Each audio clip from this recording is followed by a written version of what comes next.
Ben oui. 118, l'automne 18, Ouais. il a été édité à 110 exemplaires et j'en ai retrouvé une vingtaine dans un vieux carton, dans une cave, à la mort de mon père. Ah. Et le voici. Donc, quand Antoine Paul écrit Les Passantes, c'est en 1911. Il est né en 88. Et évidemment, il ne s'était pas rendu compte à l'époque qu'en écrivant ce poème, ça ferait le tour du monde. Georges Brassens, en 1942, est en permission, il s'en va se promener comme il fait d'habitude, et là, il s'en va porte de Vanves, et par hasard, chez un bouquiniste, ses yeux s'arrêtent sur ce petit livre, il ne connaît pas l'auteur, il le prend en main, et quand il l'ouvre, étant donné que les pages ne sont pas décollées, il tombe sur la page 17, et la page 17, c'est Les Passantes. Il commence à lire les premières strophes. Il est tellement ému que René Fallet dit il a pas mangé de sandwich ce jour-là, puisque les 3 francs qu'il avait en poche étaient pour ce livre. Mais dès qu'il est arrivé à Impasse Florimond, il a commencé la musique. Et c'est ce qu'il raconte dans une interview. Entre 1942 et 1964, il peaufine cette musique admirablement. Et Les Passantes ont pris vie grâce à lui. Mais ce qui fut le plus étrange, c'était lorsque mon grand-père était président des centres bibliophiles, et à ce moment-là, Pierre Ottoniente cherchait l'auteur des Passantes.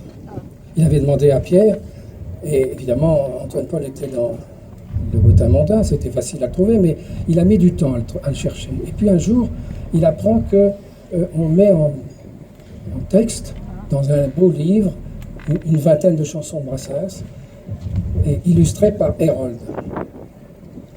Finalement, il s'adresse au centre bibliophile, et là, pendant 30 secondes, il discute, et à la fin de la discussion, il dit « Mais vous savez, il y a un bon moment que je cherche un certain auteur qui s'appelle Monsieur Antoine Paul et qui a écrit Les Passantes, et Monsieur Brassens voudrait avoir l'autorisation de mettre en musique et de le chanter. » Et mon grand-père lui répond « Mais c'est moi, Antoine Paul. » Alors ils se sont trouvés comme ça, il a envoyé évidemment ce livre, et c'est ma grand-mère qui a signé d'ailleurs le contrat, puisque Antoine Paul est décédé 21 juin 1971, alors qu'en avril 71, il me dit « Je suis heureux parce que Brassens a mis mon poème en musique. » Et je lui réponds « Mais je vais rééditer ton livre si tu veux. » Et je l'ai réédité 35 ans après. Et il m'avait dit « Tu sais, la poésie, ça n'intéresse personne. » Ben, ça fait rien.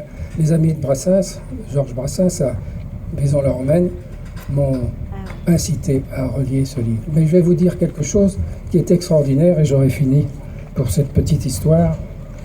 Voilà, ça a été édité dans Midi Libre au moment du décès de Georges Brassens.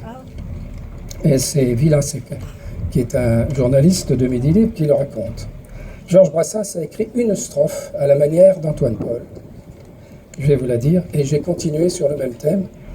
Voici l'extrait écrit par Georges Brassens dans une sorte de pastiche des Passantes qui a été diffusé par Jacques Villassec dans le journal Midi Libre. J'ai donc imaginé une réponse. Voici Brassens qui a écrit à la manière d'Antoine Paul. À la bonne et brave infirmière qui, le front nimbé de lumière, vous tend sa seringue et dit « Viens !» mais que l'on repousse ironique en criant « Fous le camp, Monique, pique donc le cul de ton chien !» À celle qui éloignait la mort, il aurait pu lui dire à l'oreille « Range ton aiguille et veille, je ne sais quand le croque-mort m'emportera, qu'aucun de sort, il ne faut pas qu'on me surveille. Mais quand vous me fermerez les yeux et que mon corps sera figé, n'ayez pas l'esprit affecté lors du triste cérémonial. Le temps qui nous reste est précieux, non pour l'homme, mais pour son âme. Ne soufflez pas trop tôt, ma flamme. Alors, aux nuits de lassitude, rêve peuplé de solitude, de vains mots et de platitudes, âme étourdie dans la tourmente, brûle le vieux souvenir de toutes ces belles passantes, mortes au bras de l'avenir. Merci.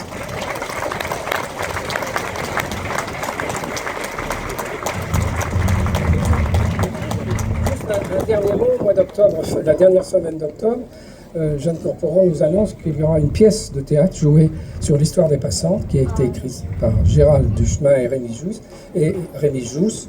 Et c'est Hervé Masquelier, comédien bien connu, qui va jouer cette pièce ici, donc la dernière semaine d'octobre. Voilà. Et elle s'appellera La Page 17, bien sûr.